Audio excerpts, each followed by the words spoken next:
Have you ever seen something that has piqued your interest so much that it's driven you to find out more about that entity? Even possibly gone as far as to try and see it yourself in real life?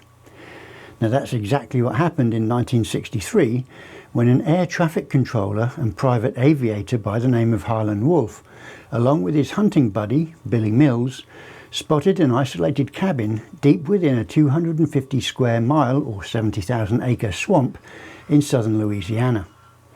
But this was no ordinary swamp. The Honey Island swamp had a long and shady history, given it was once known to be a pretty lawless region, especially around the 1920s. River pirates, crime gangs and bootleggers have all called this place home. But they're not alone, as it is said that something more sinister prowls the many waterways of this swamp, something with killing on its mind. But before we get into it, firstly I'd like to apologise if you're getting any background noise. Unfortunately we live close to a metal scrap dealer, and it seems today, of all days, they're testing out some new angle grinding gear. Anyway, soldiering on, I'd like to say, as always, a big welcome to one and all, and I'd like to invite you, if you haven't already, to please subscribe to the channel. As is customary, I'd like to give a shout out to some of the channel subscribers who go that extra mile and leave comments and interact with me here via the YouTube channel. So a big thanks and cheers go to Donna Woods, Nate, Mickey Moore and Wayne Boswell.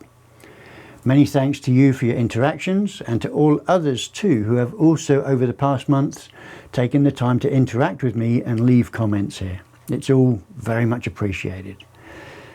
And also we've just tripped over 1,000 subscribers. Woohoo! But anyway, without further ado, let's get into this week's story with a visit to one of the spookiest places in North America. It's a place that holds intrigue and fascination for many, including myself. This is the history of the Honey Island swamp monster here on the flip side.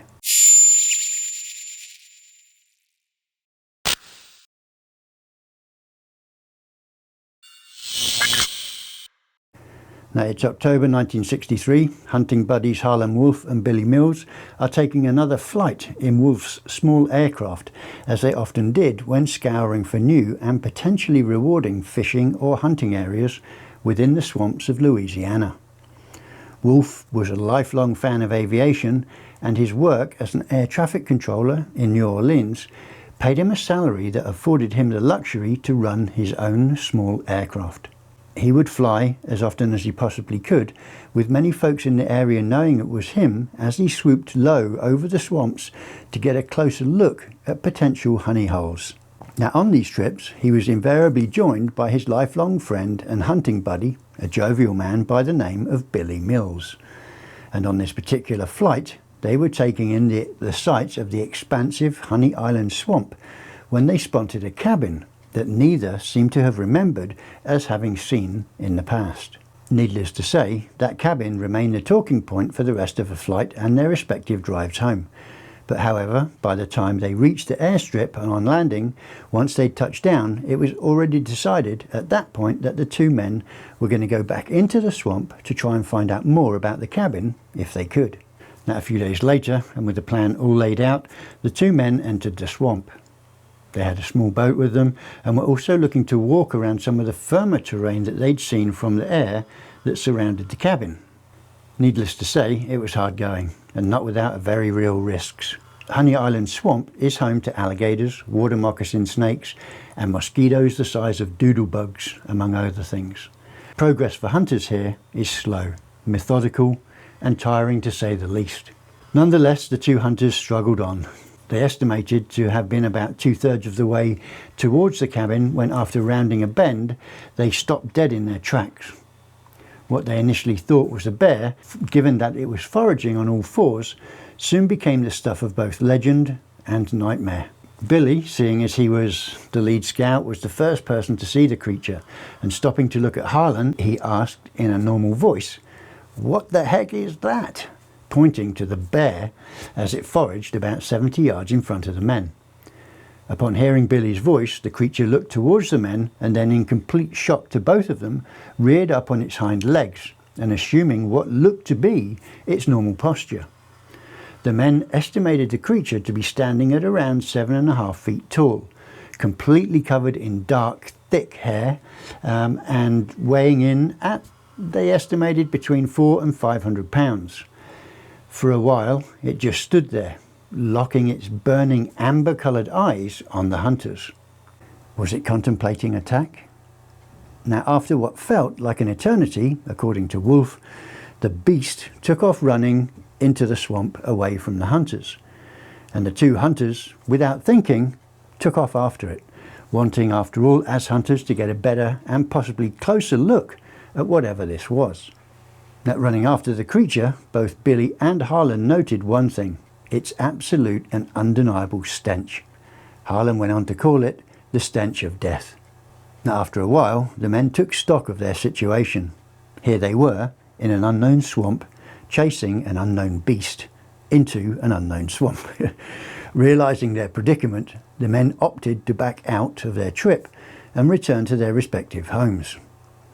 Given that they had little to no understanding of the potential risks they were taking by proactively seeking closer interactions with this creature, it turned out to be the best and most prudent decision they ever made.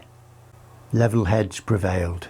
Upon reaching civilization, both men had decided to make public their ordeal, with Harlan recanting in a subsequent interview, "It was like nothing I'd ever seen before. It was ugly and sinister, and it looked like something out of a horror movie."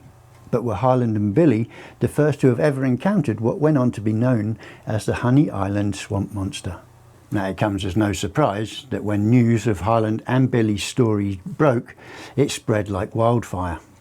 The locals knew that stories of this ferocious creature, whatever it was, went back hundreds of years. The Native Americans of the area recalled this creature by the name of Letiche and described it as a meat-eating, human-like creature that lived in the water and on the land. The Chitimacha and Atacapas Indian that once inhabited the area believed that the swamp monster was once an abandoned child who was raised by alligators in the deep, dark regions of the swamp. Now, Cajuns named the creature Loup-garou, which some people say means werewolf. And another fisherman in the area by the name of Ted Williams wasn't so fortunate. At around the time of Ford and Willis's encounter, he also came forward and mentioned that he too had encountered the monster, and not just on one occasion, on numerous. Williams added that he had happened upon a whole family of the creatures while out on a day's fishing trip. "I could have killed them all," he said in an interview for the local newspaper, "but when I saw that they were of no threat to me, then why should I?" Not long after this interview, Williams once more headed into the Honey Island swamp to set out trout lines, and he was never seen again. Could he have fallen foul of the monster, or could it have been a run-in with an alligator? Could he have had boat issues and drowned? No one knows, but that in itself begs the question: if it was the monster, could it have been that it is or was capable of making smart threat assessment decisions? It ran at the sight of the two hunters, Harlan and Billy, back in 1963. Could two hunters pose too much of an arduous task for the monster if it had indeed decided to stand its ground back in 1963? Now, could it have been the presence of a single entity in Williams that sealed his fate? Now, a third encounter came from the account of a local fishing and hunting guide who wished to remain anonymous. The guide recounted that on one particular day, he had been looking for some new fishing spots deep within the waterways of Honey Island Swamp when he hit something in the water with his boat. Stopping and lifting up his engine to see if the prop was fouled in any way, he noted the presence of matted hair within the prop and the prop shaft. Now, looking into the water, he was expecting to find a dead dog or a raccoon, but what he did see shocked him. What he thought was a bear was swimming away from him towards the shore, which, when it got up onto the shore on all fours. But as soon as it did get to the shore, it then stood up on its rear legs, and without turning around to look at what it had hit or what had hit it, it bounded off into the swamp on two legs away from the hunter. Now, needless to say, the boat handler cleared his prop, turned his boat around and made a quick exit from Honey Island Swamp. Now, in 1974, Ford and Mills returned to the area on a duck hunting trip, and along the way the two found several dead pigs with their throats torn out.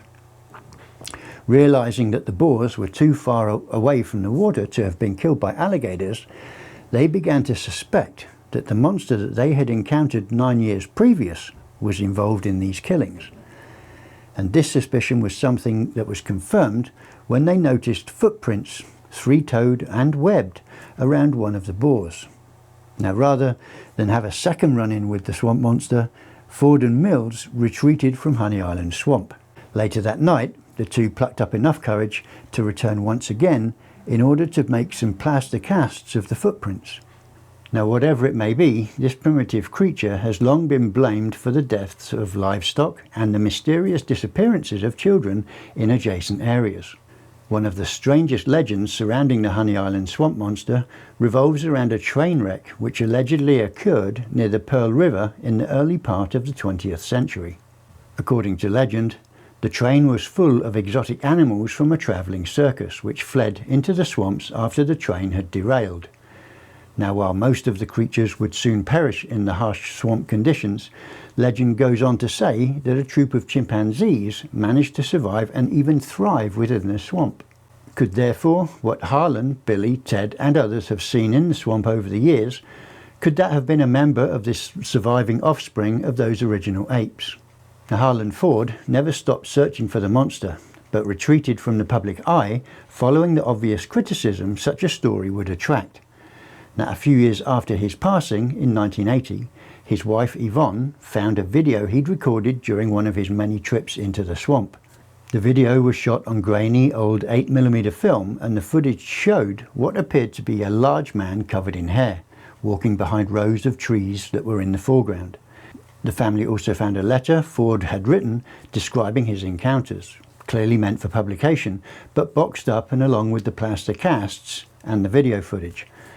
This all then begs the question, if Ford had invented the swamp monster for notoriety or hunting rights, why did he hide the majority of his evidence?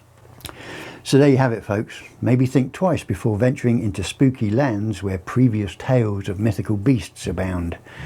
Now, as always, if you like this story, please be sure to leave a thumbs up.